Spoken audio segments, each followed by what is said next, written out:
இலவச கல்வி திட்டம். அதாவது வந்து நீங்க இளங்கலை பட்டம் படிக்கணும், நீங்க இல்ல யூஜி படிக்கணும்னு நினைக்கிறீங்க அப்படின்னா இந்த ஸ்கீமுக்கு வந்து நீங்க அப்ளை பண்ணலாம்.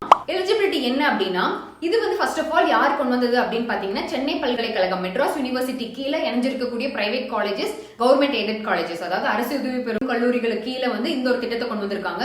3 பிரிவுக்கு கீழே வந்து அவங்க வந்து ஆப்பர்ச்சுனிட்டிஸ் வந்து கொடுத்துட்டு இருக்காங்க. ஃபர்ஸ்ட் வந்து என்ன அப்படின்னா, ஆதரவற்றோர் இல்ல வந்து அம்மா இல்ல அப்பா இறந்துட்டாங்க, ஆனா வந்து அந்த மாணவர்கள் வந்து இம்பார்ட்டன்டான சப்ஜெக்ட்ல நல்லா மார்க் ஸ்கோர் பண்ணியிருக்காங்க அப்படின்னா அவங்களுக்கு ஃபர்ஸ்ட் ஒரு ஆப்பர்ச்சுனிட்டி கொடுப்பாங்க. அடுத்த பிரிவினர் யார் அப்படின்னு பாத்துட்டீங்கன்னா, திருநங்கைகள் இல்லைன்னா வந்து ஊனமுற்றவங்க, அவங்களுக்கு வந்து இன்னொரு ஆப்பர்ச்சுனிட்டி வந்து கொடுப்பாங்க. அவங்களும் வந்து இம்பார்ட்டன்டான சப்ஜெக்ட்ல நல்ல மார்க் வந்து ஸ்கோர் பண்ணிருக்கணும். தேர்ட் வந்து கம்ப்ளீட் மெரிட் சீட்டுங்க. 80% மேல வாங்கிருக்கீங்க அப்படின்னா உங்களுக்கு வந்து தேர்ட் கேட்டகரி. என்னென்ன டாக்குமெண்ட் சப்மிட் பண்ணணும் அப்படின்னா, உங்களோட 11th 12th மார்க் ஷீட் வந்து சப்மிட் பண்ற மாதிரி இருக்கும். அண்ட் நீங்க வந்து ஃபர்ஸ்ட் அட்டம்ப்ட்லயே வந்து எல்லா எக்ஸாம்ஸையும் வந்து கிளியர் பண்ணிருக்க மாதிரி இருக்கணுங்க.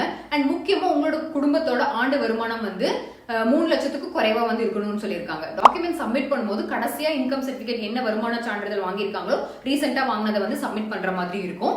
அண்ட் இது வந்து 1:2 ரேஷியோல கவுன்சிலிங் வந்து அவங்க எடுப்பாங்க அப்படின்னு சொல்லியிருக்காங்க. ஸோ இந்த மாதிரி ஒரு இம்பார்ட்டன்டான ஸ்கீமை வந்து உங்களோட ஃப்ரெண்ட்ஸ் அண்ட் ஃபேமிலிக்கு வந்து மறக்காம வந்து ஷேர் பண்ணுங்க. வெப்சைட் வந்து கொடுக்குற, உள்ள போய் நீங்க அப்ளை பண்ணிக்கோங்க. கம்ப்ளீட்டா படிச்சு பார்த்து அப்ளை பண்ணிக்கோங்க.